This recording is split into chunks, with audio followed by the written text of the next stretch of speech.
Habiter l'eau, pas évident. Comment peut-on en arriver là?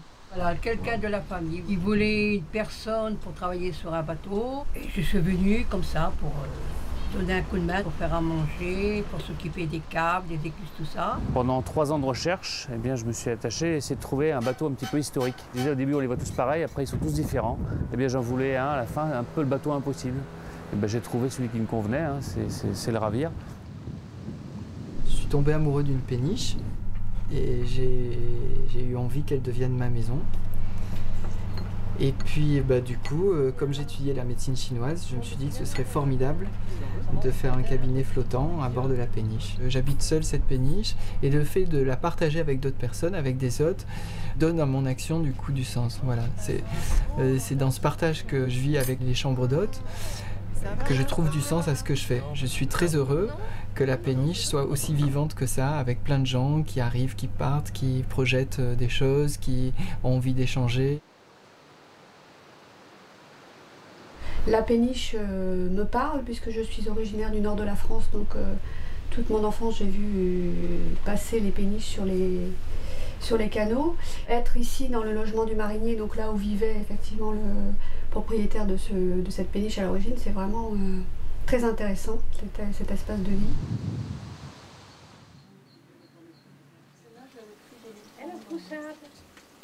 Tout le temps que c'était jusqu'à destin et puis donc Pompidou, on avait des travails sans arrêt. On n'était pas encore vide, on était déjà. On n'était pas encore vide, on était déjà chargé. Et quand c'était Mitterrand, on a attendu jusqu'à 60 jours pour avoir un voyage. Et ça fait tort. De nombreux mariniers abandonnèrent alors leur activité et leur bateau. Une opportunité à saisir. En me baladant sur les quais, en allant discuter un petit peu avec les gens qui habitent sur l'eau, eh bien, le virus m'est venu, puisque la péniche donne beaucoup de possibilités, jusqu'à 200 mètres carrés de surface habitable, et avec un bateau donc, comme celui-ci de 38 mètres de long, de 200 mètres carrés, eh bien, on peut accéder à toutes les villes qui sont situées à l'est d'une ligne qui partirait du Havre jusqu'à Marseille.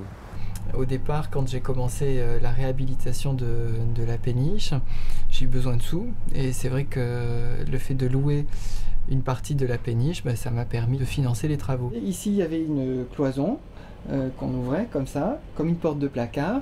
Et là, vous aviez un matelas et les gens dormaient ici. Enfin, le matelot dormait ici. C'était vraiment une épave, elle était en train de pourrir. Enfin, il y avait de l'eau, il y avait ça d'eau. Et donc, la première chambre que je loue, c'est un logement. C'est le logement du marinier. Ensuite, j'ai aménagé la chambre Royal Yang. J'ai construit 2 nouvelles chambres, la chambre loup de mer et la chambre zen. Accomplir son rêve demande de la ténacité. 8 à 13 ans de travaux selon les cas. Avec mes parents, on a fait le bateau seul. Ça prend du temps de le faire, donc ça me laissait également le temps de renflouer les caisses pour essayer de trouver la bonne astuce pour trouver bien ces matériaux, des hublots en bronze, et j'en passe. Le bateau a un logement arrière entièrement en acajou. Ça, c'est parce que le bateau étant d'origine belge, le Congo belge a permis à la Belgique de s'approvisionner facilement dans ce bois précieux. Et dans le même style, tout l'intérieur du bateau, par contre, lui, a été fait avec de l'amarante. C'est un modèle de 28, donc c'est un moteur ancien. Je pense qu'il n'y en a plus de moteurs comme celui-ci qui tourne encore aujourd'hui, parce que c'est pas très puissant, c'est pas très pratique, mais je trouve ça extraordinaire que ce bateau-là ait encore son moteur d'origine, il reste dans son jus. Le démarreur.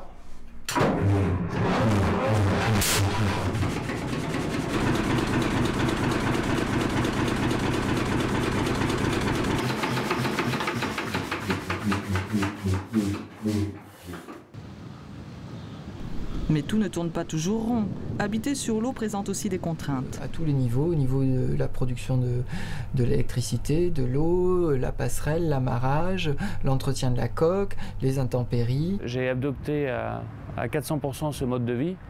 Eh bien, les difficultés pour moi se transforment, mais en plus en défis qu'autre chose. Les avantages sont à hauteur de ces inconvénients. C'est simplement le bonheur d'être dans un lieu merveilleux. Voilà.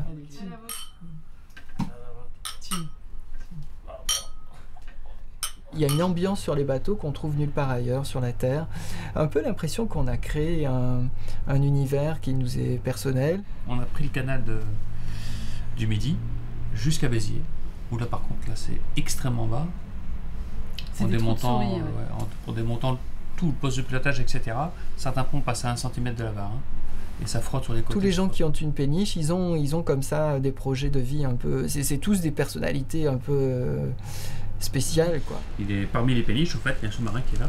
Et moi, ça me faisait délirer de me dire, tiens, habiter dedans, avec la salle des machines, les hublots. Bon, après, il ne faut pas s'imaginer vivre avec une famille dedans, parce que... Il y a une grande solidarité entre nous et ça permet aussi de faire des rencontres merveilleuses avec des gens qui sont extraordinaires.